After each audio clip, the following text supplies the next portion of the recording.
پیارے بچوں السلام علیکم۔ آج کا ہمارا ٹاپک ہے doctor Ambedkar, class 5 subject Urdu. بچوں یہ کچھ مشکل الفاظ لکھے ہیں، پہلے ان کے معنی جاننے کی کوشش کریں گے۔ بچوں مخصوص کے معنی ہیں خاص، سیتا گرہ کے معنی ہیں پرامن احتجاج، رہنمائی کرنا کے معنی ہیں بچوں راستہ دکھانا، اور آئین کے معنی ہیں بچوں دستور۔ تو آج کا ہمارا لیسن ہے ڈاکٹر امبیڈکر۔ یہ تھے ڈاکٹر امبیڈکر۔ مہاراشٹر کے شہر مہاڑ میں ایک تالاب ہے، یعنی مہاراشٹر کا ایک شہر ہے جس کا نام ہے مہاڑ، اس میں ایک تالاب ہے۔ یہ چودار تالاب کے نام سے مشہور ہے۔ یہ تالاب جو ہے یہ چودار تالاب کے نام سے مشہور ہے، اس کا نام ہے چودار تالاب۔ جو شخص اس تالاب کے کنارے جاتا ہے اسے ایک مخصوص واقعہ یاد آتا ہے، یعنی جو بھی انسان اس تالاب کے نزدیک جاتا ہے تو اسے ایک مخصوص واقعہ یاد آ جاتا ہے۔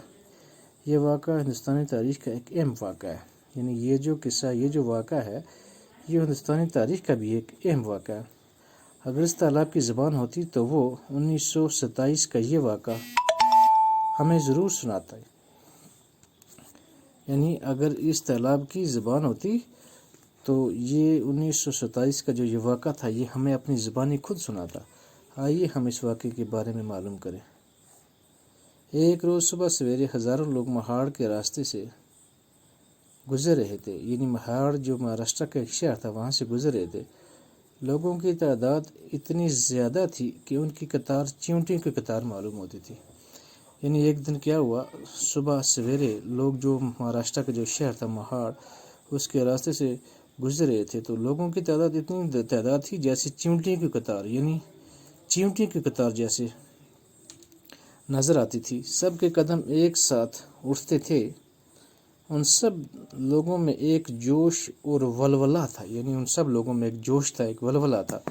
ان کے چہروں سے ایک خاص مقصد احساس ہوتا تھا، یعنی ان کے چہروں سے ایک خاص مقصد نظر آتا تھا۔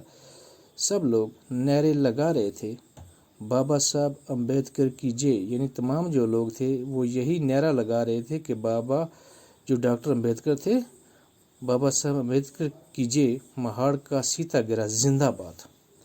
انہوں کی آواز سے پورا مہاڑ گونج اٹھا، یعنی اتنے لوگ تھے کہ جو مہاراشٹر کا شہر مہاڑ تھا ان لوگوں کے نعروں سے یہ جو پورا مہاڑ تھا یہ گونج اٹھتا تھا۔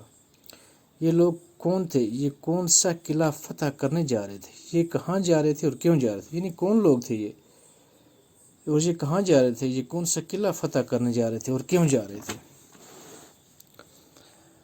بچوں اب ہم اس سے آگے پڑھیں گے۔ بات دراصل یہ تھی کہ جھیلوں، تالابوں اور کنووں کا پانی سب کے لیے عام تھا، یعنی تالاب، جھیل یا کنویں جو تھے ان کا پانی جو تھا سب کے لیے عام تھا، لیکن چھوٹی ذاتوں کے لوگ ان کا پانی نہیں لے سکتے تھے۔ یعنی جو چھوٹی ذات والے تھے وہ ان کنووں، تالابوں اور چشموں سے، جو بڑے لوگ تھے ان کا پانی چھوٹے لوگ یہاں سے نہیں لے سکتے تھے، وہ پانی کو چھو بھی نہیں سکتے تھے، یعنی ہاتھ تک نہیں لگا سکتے تھے۔ یہ کتنی بڑی ناانصافی تھی، اونچی ذات کے لوگ ان پر کتنا ظلم کرتے تھے، یعنی بڑے لوگ جو تھے اونچی ذات والے ان چھوٹی ذات پر کتنا ظلم کرتے تھے۔ پانی خدا کی دین ہے اور اس پر سب کا حق ہے، پھر اس پر پابندی کیوں؟ اس پابندی اور ناانصافی کے خلاف بابا صاحب نے آواز بلند کی، یعنی بابا جو ڈاکٹر امبیڈکر تھے انہوں نے آواز بلند کی۔ انہوں نے تمام ہریجنوں کو اس ناانصافی کے خلاف احتجاج کرنے پر آمادہ کیا، یعنی انہوں نے تمام لوگوں کو پرامن احتجاج کرنے پر آمادہ کیا۔ آج یہ ہزاروں لوگ مہاڑ کے اس تالاب کی طرف جا رہے تھے، بابا صاحب جلوس کی رہنمائی کر رہے تھے، یعنی یہ تمام لوگ تھے یہ اس تالاب کی طرف جا رہے تھے اور جو ان کی رہنمائی تھی وہ ڈاکٹر امبیڈکر کر رہے تھے۔ بچوں ٹاپک آج ہمارا اتنا ہی، کل ہم اس سے آگے شروع کریں گے۔ اللہ حافظ۔